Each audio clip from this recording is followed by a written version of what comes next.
ಇವತ್ತು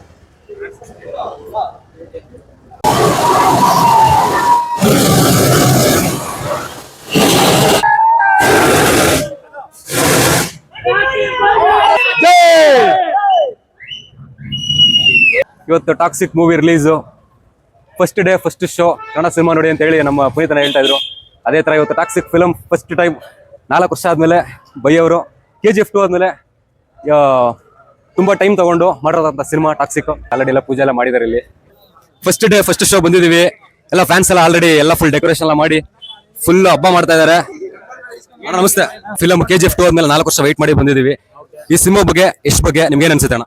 ತುಂಬಾ 4 ವರ್ಷ ತುಂಬಾ KGF 2 ಆದ್ಮೇಲೆ 4 ವರ್ಷ ಗ್ಯಾಪ್ ಆಗಿರೋದು ತುಂಬಾ ಕಷ್ಟ ಇದೆ ನಮ್ಗೆ. ಬಟ್ ಸಿನಿಮಾ ಒಳ್ಳೆ ಓಪನಿಂಗ್ ಸಿಕ್ಕಿದೆ, ತುಂಬಾ ಖುಷಿ ಆಗ್ತಾ ಇದೆ. ನಮ್ಗೇನಂದ್ರೆ ಈ ಸಿನಿಮಾ ಮಿನಿಮಮ್ ಅಂದ್ರೆ ಫಸ್ಟ್ ಡೇ ಕಲೆಕ್ಷನ್ 350 ಇಂದ 400 ಕೋಟಿ ಆಗ್ಬೇಕು ಅನ್ನೋ ಫ್ಯಾನ್ಸ್ ಗಳ ಆಸೆ ಇದೆ. ಯಾಕಂದ್ರೆ ಇದು ಇಂಡಿಯನ್ ಸಿನಿಮಾ ಹೇಳ್ಬೇಕಂದ್ರೆ, ಇದು ಕನ್ನಡ ಸಿನಿಮಾಕ್ಕಿಂತ ಇಂಡಿಯನ್ ಸಿನಿಮಾ ಅಂತ ಹೇಳ್ಬೇಕು. ಪ್ರತಿಯೊಬ್ಬರು ಎಲ್ಲಾ ತರ ಅಭಿಮಾನಿಗಳು ಇದಕ್ಕೆ ಸಪೋರ್ಟ್ ಮಾಡ್ತಾ ಇದಾರೆ. ಬರುತ್ತೆ ಕಲೆಕ್ಷನ್ ಇನ್ನ ಸೂಪರ್ ಆಗಿ ಹಿಟ್ ಆಗುತ್ತೆ. ಹಿಟ್ ಆಗ್ಲೇಬೇಕು. ರಾಕಿ ಬಾಯ್ ಅಲ್ವಾ ಸಿನಿಮಾ, ಹಾಗೆ ಆಗುತ್ತೆ ಸರ್. ಓಕೆ, ಥ್ಯಾಂಕ್ ಯು ಅಣ್ಣ, thank you so much. Sir, ನೀವು ಎಷ್ಟು ಬಗ್ಗೆ ಏನಾದ್ರು ಹೇಳೋದು ಅವ್ರ ಬಗ್ಗೆ, ಟಾಕ್ಸಿಕ್ ಫಿಲ್ಮ್ ಬಗ್ಗೆ ನಿಮ್ಮ ಬಗ್ಗೆ? ತುಂಬಾ ವೇಟ್ ಮಾಡ್ತಾ ಇದ್ರಿ, ತುಂಬಾ ದಿವಸ ಆಯ್ತು. ನಮ್ಮ ಕನ್ನಡಿಗರು ವಿಶ್ವದ ಮಟ್ಟಕ್ಕೆ ಬೆಳೀತಾ ಇದ್ದಾರೆ, ಇನ್ನ ಬೆಳಿಬೇಕು. ಇದು ವರ್ಲ್ಡ್ ರೆಕಾರ್ಡ್ ಆಗತ್ತೆ ಅಂತ ನನ್ನ ಆಸೆ. ಓಕೆ, ಟಾಕ್ಸಿಕ್ ಬಗ್ಗೆ ಎಷ್ಟು ಎಕ್ಸೈಟ್ ಆಗಿದ್ದೀರಾ? ತುಂಬಾ ಎಕ್ಸೈಟ್ ಆಗಿದ್ದೀವಿ. ಅದಕ್ಕೆ first day first show out of 100 ಎಷ್ಟು ಕೊಡ್ತೀರಾ ಸರ್?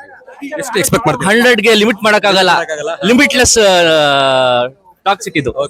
ಬಂದಾದ್ಮೇಲೆ ಅದ್ರ ಬಗ್ಗೆ ಮಾತಾಡೋಣ. ಓಕೆ, ಥ್ಯಾಂಕ್ ಯು ಅಣ್ಣ, thank you so much. Okay, ಇವಾಗ ಥಿಯೇಟರ್ ಅಲ್ಲಿ ಟಾಕ್ಸಿಕ್ ಅಬ್ಬರನ ನೋಡಕ್ ಹೋಗ್ತಾ ಇದೀನಿ. ನೋಡೋಣ ಸಿನಿಮಾ ಯಾವ ಲೆವೆಲ್ಗೆ ಅಬ್ಬರನ ಸೃಷ್ಟಿ ಮಾಡಿದೆ.